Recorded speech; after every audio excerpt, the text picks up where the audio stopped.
a silver lining in the death of stars. The red lights are only making the pain worse.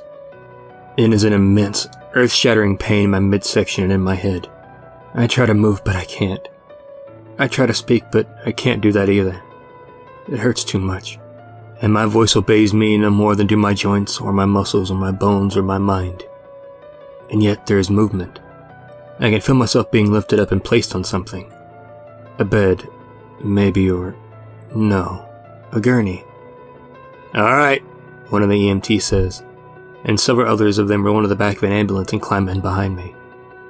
But I'm already fading fast, and feeling an inexplicable heat. By the time those doors are shut, one EMT, a blonde woman, shoots me a curious little look, just as I'm slipping away, and says aloud, Wait, I think I know. We're made of that stuff, right?" I turned around. There was a woman there, red-haired and about my age, give or take, and she was alarmingly beautiful. But how long had she been staring at the exhibit alongside me, I had no idea. "I'm sorry?" I said, "You know we're made of that stuff, right?" She nodded at the museum wall, which depicted in detail the births and life cycles and deaths of stars. I pursed my lips. "We're made of stars." "Yep, isn't it awesome?" She stepped up beside me and moved her arms across the diagram as she spoke. "I just watched a documentary about it last night. Stars are just fusion factories held together by their own gravity. They start off fusing hydrogen to helium, and then they keep on going on, fusing heavier and heavier elements until they're fusing the heaviest stuff. Then they exhaust their fuel and collapse under their own weight. And they blow off their outer layers and pretty much shower the galaxy with all these random elements, some of which are eventually used to, create life." "Huh. Yeah, I'm Robin, by the way." She extended her hand and I shook it. Hey, Brian, nice to meet you." There was an awkward pause before I said, "Alright, I got one for you. If you replaced the sun with a black hole, what would happen?" "Well, it depends on the mass." "Nope, the answer is, drumroll please, nothing. Well, I mean, everything would get dark and cold, but we wouldn't fall in. Earth's orbit would remain entirely unaffected. If the black hole had the same mass as the sun." "What?" "What you said would only be true if the black hole in question happened to have the same mass as the sun, which it wouldn't because the sun isn't massive enough to collapse into a black hole." "Oh, damn." "Yep, me 1, you 0. Sorry, pal." "Alright," I said. "You're on. Whoever gets the most points by closing time buys drinks." She smiled at that and punched me in the shoulder, just light enough not to sting. "Alright, loser, come on," the EMT says. There is a flare of activity around me, and there are voices too, and blinding lights and a cooling down of that monstrous heat. One of the paramedics is looking me over, and then he looks over to another colleague, the blonde woman, and shakes its head slowly. "This one's gone, Rachel." But she continues running tests, running diagnostics, placing a soft hand on my arm in case I'm awake enough to appreciate the comfort. I am. Barely, but I'm fading fast, and that heat is coming right back on as I do. "Not yet, he's not," she says. There's pain in her voice that she does her fruitful best to conceal. "I've already lost one earlier, Todd. I'm not losing." "Another one," Robin said, and I laughed and agreed, and we rushed to the back of the line. "See? Told you you'd like Ferris wheels. Can't believe you've never been on one before today." She shrugged. "Never thought they were as extreme as roller coasters, so I wasn't interested." "Well, they're not supposed to be extreme. Ferris wheels are for all the parents waiting on their kids and sick people trying to relax their stomachs so they don't puke funnel cake all over the pavement. And adorable young couples, apparently." And just then we were waved into the next seat. We set ourselves down, and moments later the great wheel began to groan in protest and finally to turn.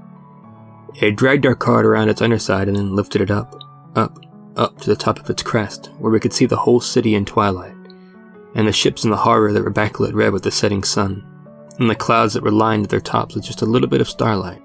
Robin snuggled up next to me and put her arm around my waist.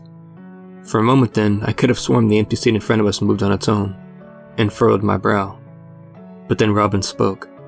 "Thank you for being here with me," she said. I didn't respond with words. I just kissed her on her head and held her tight. as Will began taking us. "Down on the 1800 block of Guardsdale," one of the EMTs says. Yeah, another one. I know, hell of a fucking night, isn't it? The conversation is muffled again in short order. I'm drifting in and out, but the jostling of the room and the sound of the engine tell me we're still in the ambulance. The other paramedics, for their part, continue running tests and checking my vitals, but as they work, I try to remember what happened. But it hurts. Damn it, does it hurt. Almost as much as that rushing heat. And the effort is further disrupted when the ambulance hits a bump in the road and I nearly spill out of the gurney.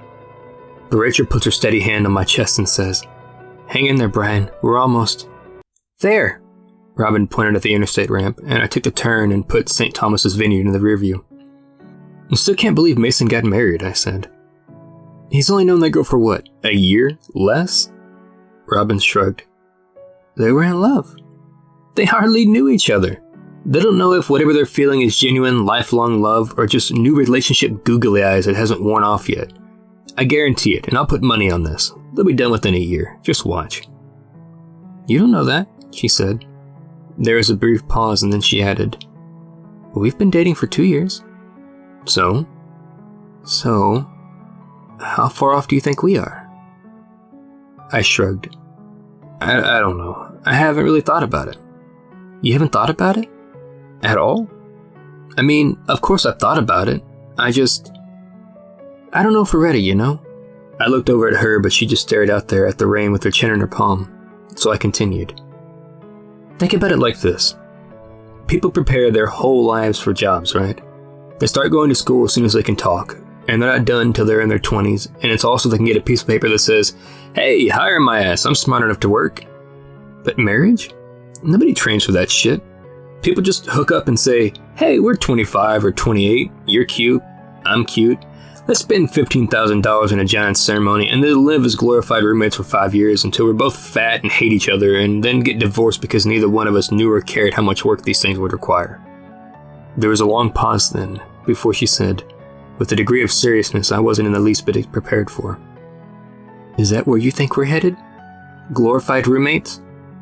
Quickly, I calculated an avenue of retreat, but I calculated wrong. No, not you," I said. "Not us. I mean, most people, you know? Most people just dive in and either get divorced or stick it out till someone gets heart disease. The divorce rate is more than 50% now in the US, but the 'I don't love you anymore' rate? Shit, that's probably somewhere close to 90 by the time everyone hits middle age. I just want to make sure you're the right person, you know?" If there were words that I ever wish I could have taken back, it were those 12.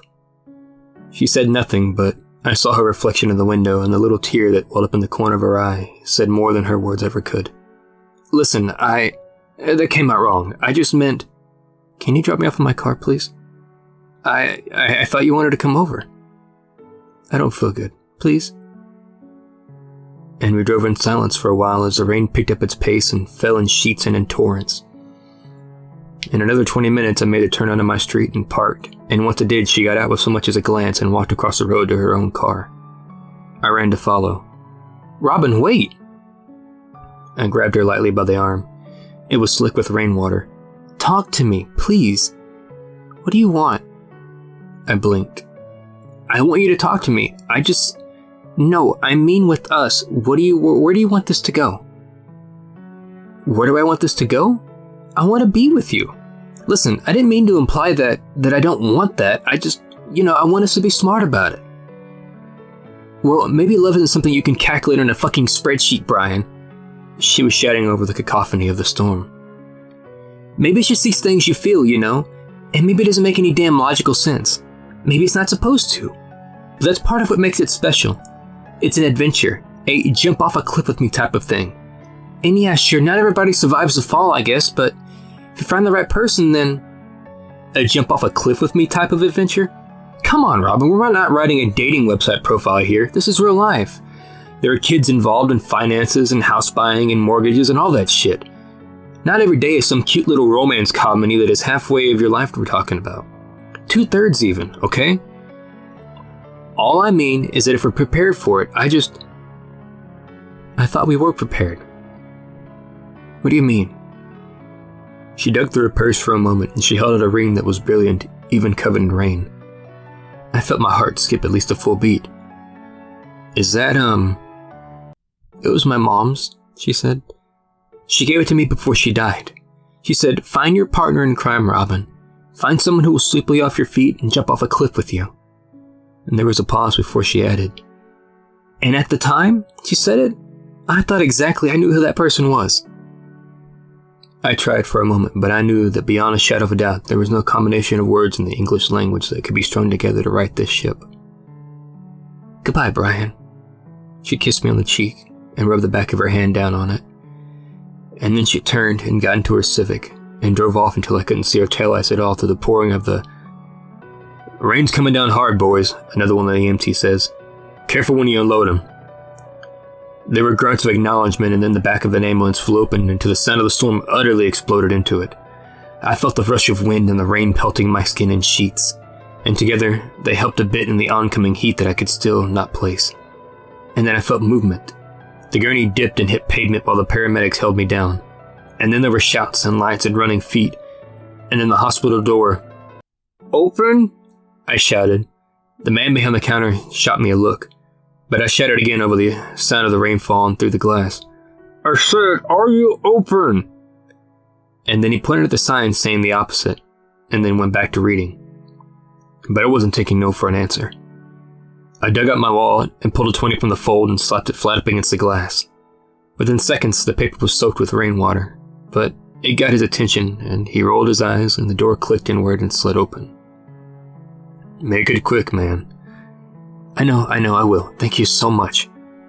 I ran down the aisle and then, true to my word, made it back to the counter in less than a minute.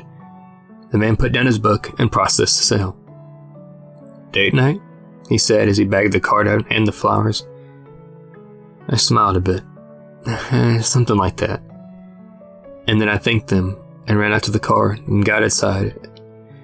Took out the card and scribbled on its inner sleeve the words, jump off a cliff. With me, with me. A doctor running alongside the cart motioned to the nurses in the hall and then ran to follow. He turned to the EMTs. Is he stable? He's slipping. Heart rate's falling, breathing slow. Not good. Mumbled something about being too hot earlier, but if anything, his temperature's too low. Someone shows the doctor a chart. He reads it as he runs, and his face is grim. Shit. Alright, he says. Let's move! I shout at the car I'm passing. Just a little rain, assholes. But it wasn't. It was a lot of rain. Sheets and buckets and torrents of it, in fact. It had long since turned the dirt to mud, and it swept up against my windshield like ocean surf, and the road was slick with little rivers of it as it ran down past the pebbles. I was going far, far too fast for such conditions. But I didn't care about that, said the doctor. I just want to get his fluids up, Rachel. The woman from the ambulance runs up and discusses my condition in harsh whispers with the doctor.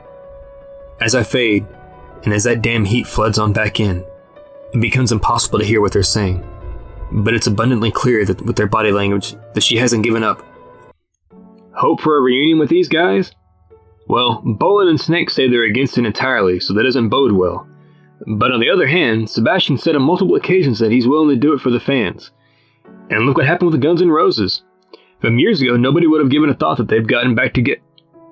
I switched the radio off, and then swapped both hands back on the wheel, and forced my knuckles to turn wide upon the grip. The car hit 70 miles per hour, 75, 79. The windshield wipers were flying, but they weren't going fast enough. Fuck!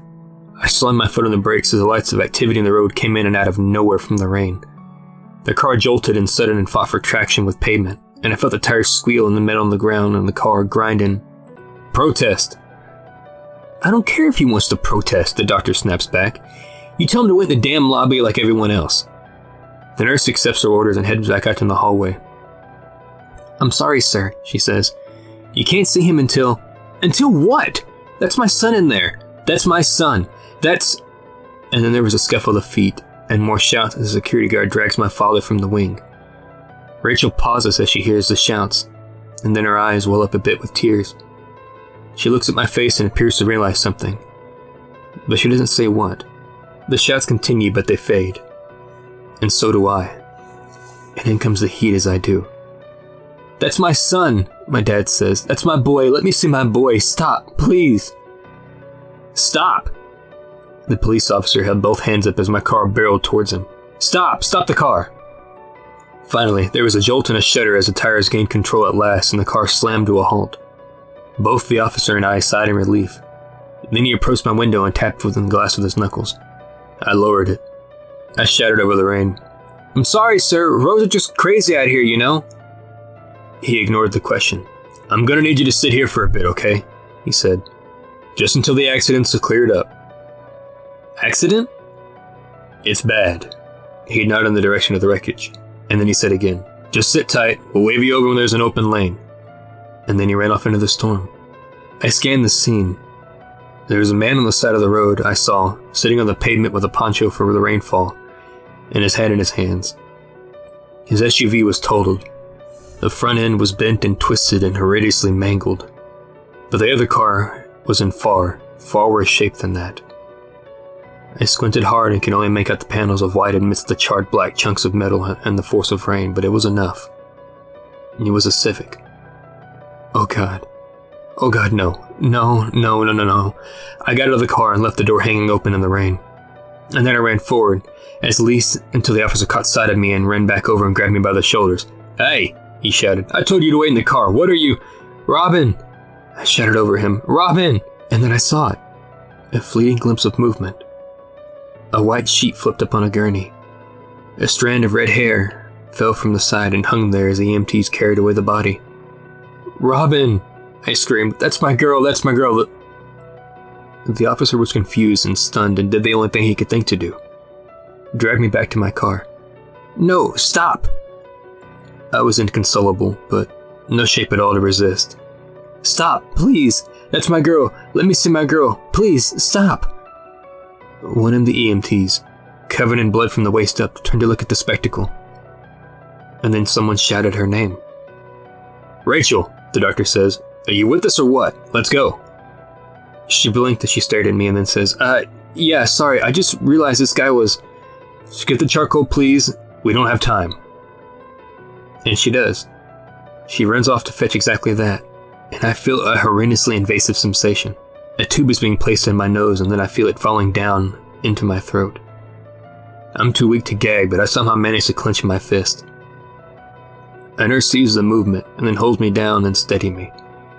Whoa, you okay, man? My roommate stumbled back as I threw open the door. I charged past him. You're coming in hot, he said again. You good, bro? But I ignored him. I went to the bathroom and I leaned up against the sink for a long moment. I grabbed my temples and set my jaw and sobbed without a sound. Aching, racking, heaving sobs. And then I heard a knock. Hey man, he said. You good, dude? Anything I can, get you or... I'm fine. I managed. It wasn't convincing in the slightest, but I didn't care. I opened up my phone, and there was a text from Robin there from this morning. It read, I love you. And they were all at once the most beautiful and most painful words I'd ever read. I love you. I love you too. I'm coming. Hang on, baby, I'm coming. And then I backed out, found my dad in my contacts list, and I typed, I love you, Dad. Moments later, I got a response. I love you too, son. Are you okay? But I ignored it, and I threw open the cupboard, and I grabbed an old bottle of pills, the nurse said. Swallowed the whole damn thing. Lucky his roommate called it in when he did. But the doctor is incredulous. Well, that remains to be seen now, doesn't it? Then he turns to the door. Reach! And she pushes it open with her elbow before he finishes. I got it, I'm here. Alright, he says. Fingers crossed, people, let's see if we can save a psycho. There are isolated chuckles. Rachel almost snaps at her superior for the insult, but then someone says, Here we go. And then there is this thick, wretched black stuff funneling down the tube and down into my throat. I'm almost desperate enough, but not quite strong enough to resist it. I can feel it sliding and hitting bottom and pumping and pulsing. My heart is erratic. My breathing is erratic. My ability to comprehend the situation is every bit as erratic. I struggle as much as I can against the restraints, but all my effort and all my strength are mustered not more than the faintest whimper. But Rachel hears it. She moves to my side and she holds my head and says in a soft enough whisper that only I can hear the words, Don't follow her, Brian. Don't follow her. Please. Jesus, I need him. I need this win, but I begin to fade all the same. One by one, as the spikes of the EKG slow to sporadic pulses, I see the nurses turn to each other and shake their heads. One by one, that is, until there is an only trembling Rachel there. She's holding on enough, tight enough for everyone in the room. "Call it," the doctor says, just as the darkness swirls in and I feel like I'm starting to fall away. The conversation carries on as I pass.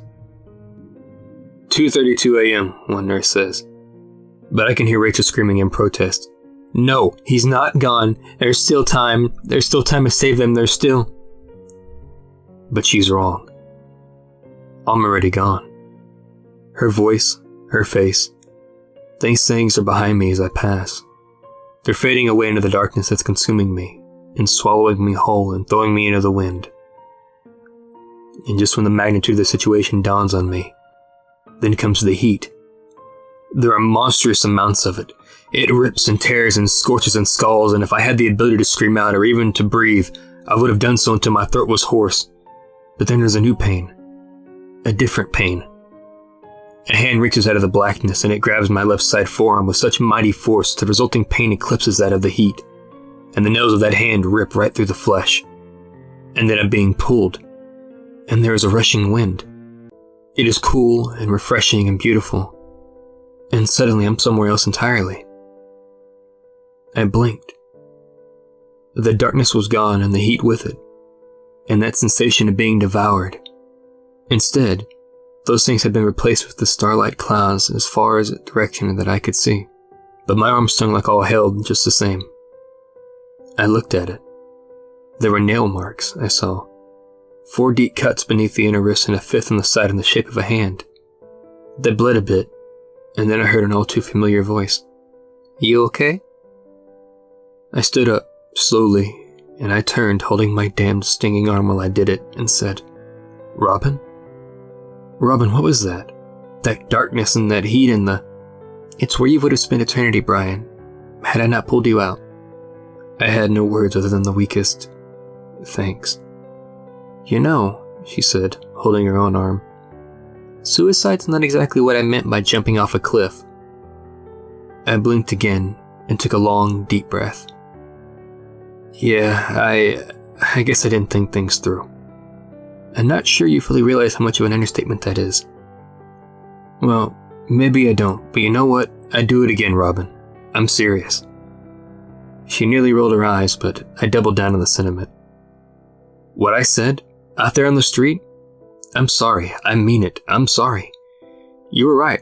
Love isn't about taxes or headaches or just tolerating each other until we're 70. It's like your mom said, it's about sweeping your girl off her feet.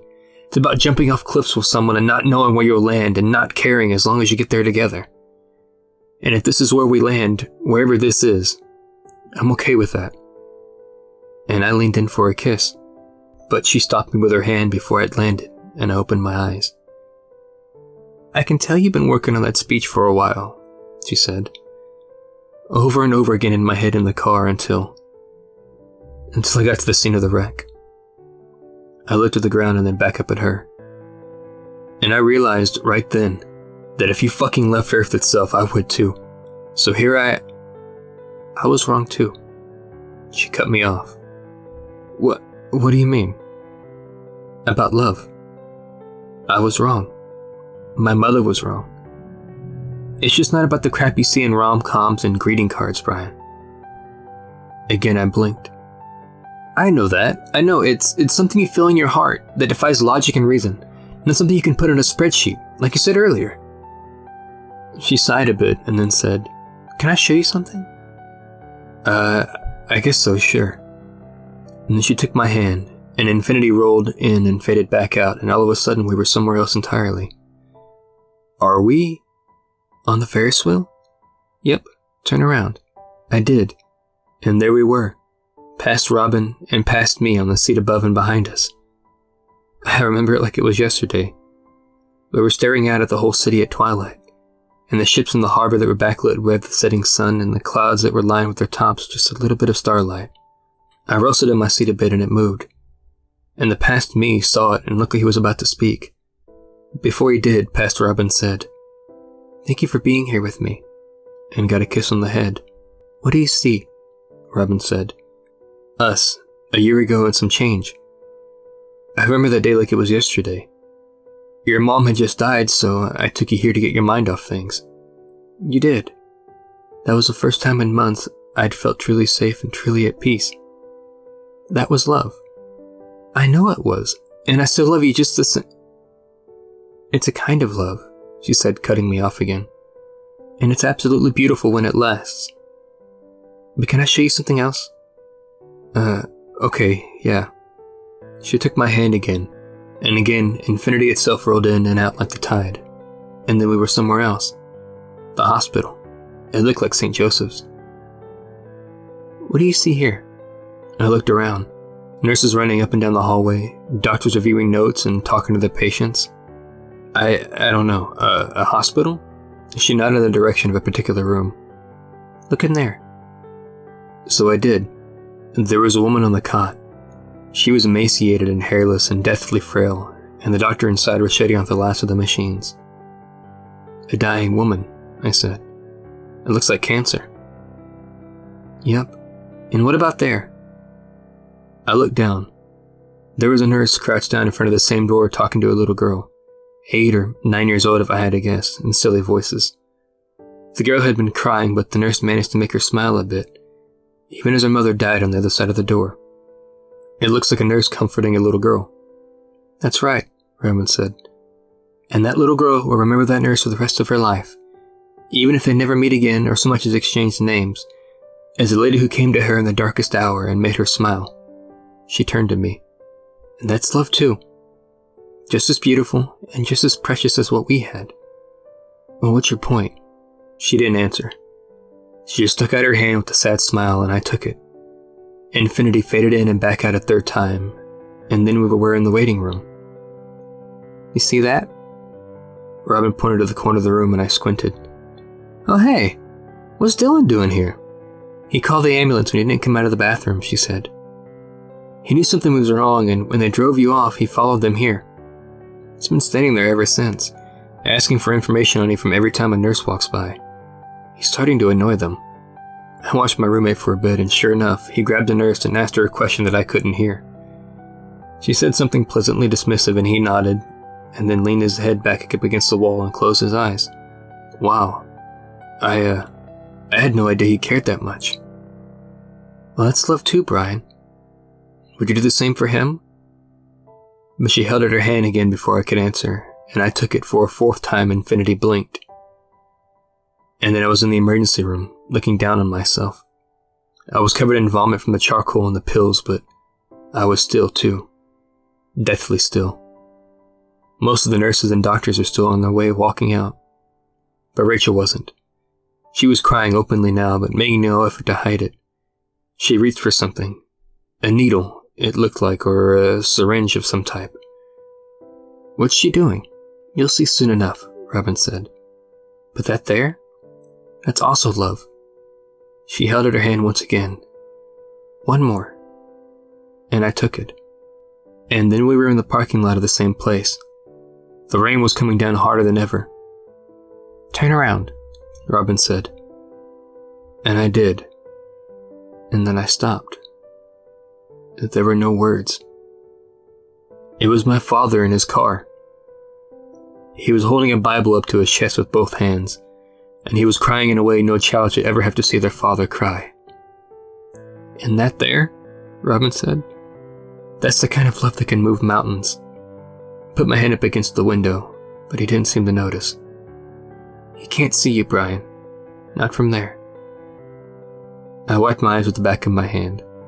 "Okay," I said. "I get it. I fucked up." And then she released my hand, and all of a sudden we were back in the clouds again under the stars. I wiped another tear before it fell. "So now what? It's too late for me to go back down there. I'm already gone." Robin took another step forward and said, "Maybe not."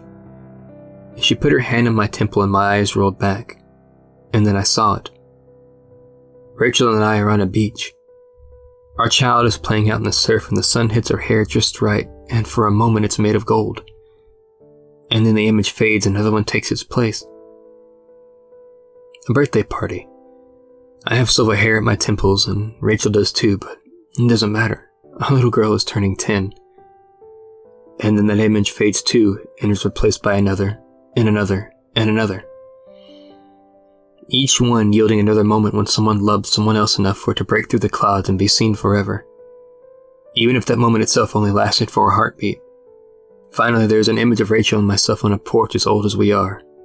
And she holds my hand and says, "I'm glad you didn't follow her." And I say back, "Me too." And I kiss her on the head. And then Robin pulls back her hand, and there we were again, standing out there in the clouds together. How did you do that?" I asked. She shrugged. "Time has nearly no meaning in this place. I've been here for a while, Brian, and yet the doctors haven't even left your operating room. Don't think too much about it. Just think about what you want." "That," I said, was that my future?" She shrugged again. "Could be. I don't know what you saw, and I don't need to know. Was it enough?" I nodded, and she stepped forward again. "Then go get it.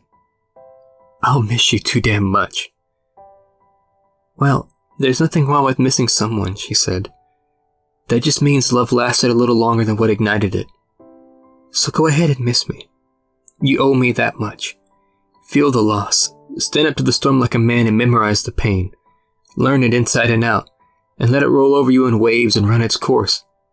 And then one day you'll wake up and realize you have scar tissue where the skin used to be. And you'll be stronger than the grief ever was." I can tell you've been working on that speech for a while. Like I said, I've been here for a while. And then she kissed me. One last time, and for the briefest of moments, all the little scars and cuts and scrapes and nicked in my heart were made whole. And she said, "You're made of the stars, kid. Now go light up the world." And then she was gone. "Rachel, okay, I'm not going to tell you again." But I shot up right before the doctor could finish the thought, and I grasped for air when I did and grabbed at my chest with more strength than I have had in hours. There was a needle in it, a bolt of life to the heart, and Rachel broke down in tears when she saw me. "Well, I'll be damned," the doctor said. "Welcome back to the land of the living, son. And Rachel?" She turned around. "Good work, kid. You made me proud." And he left. She turned back to me and tried to hide a smile while she did. "Hey there. How you feeling?" "Better than dead." There was a pause before I added, "Hey, I'm glad you got your win." She took my hand and squeezed it.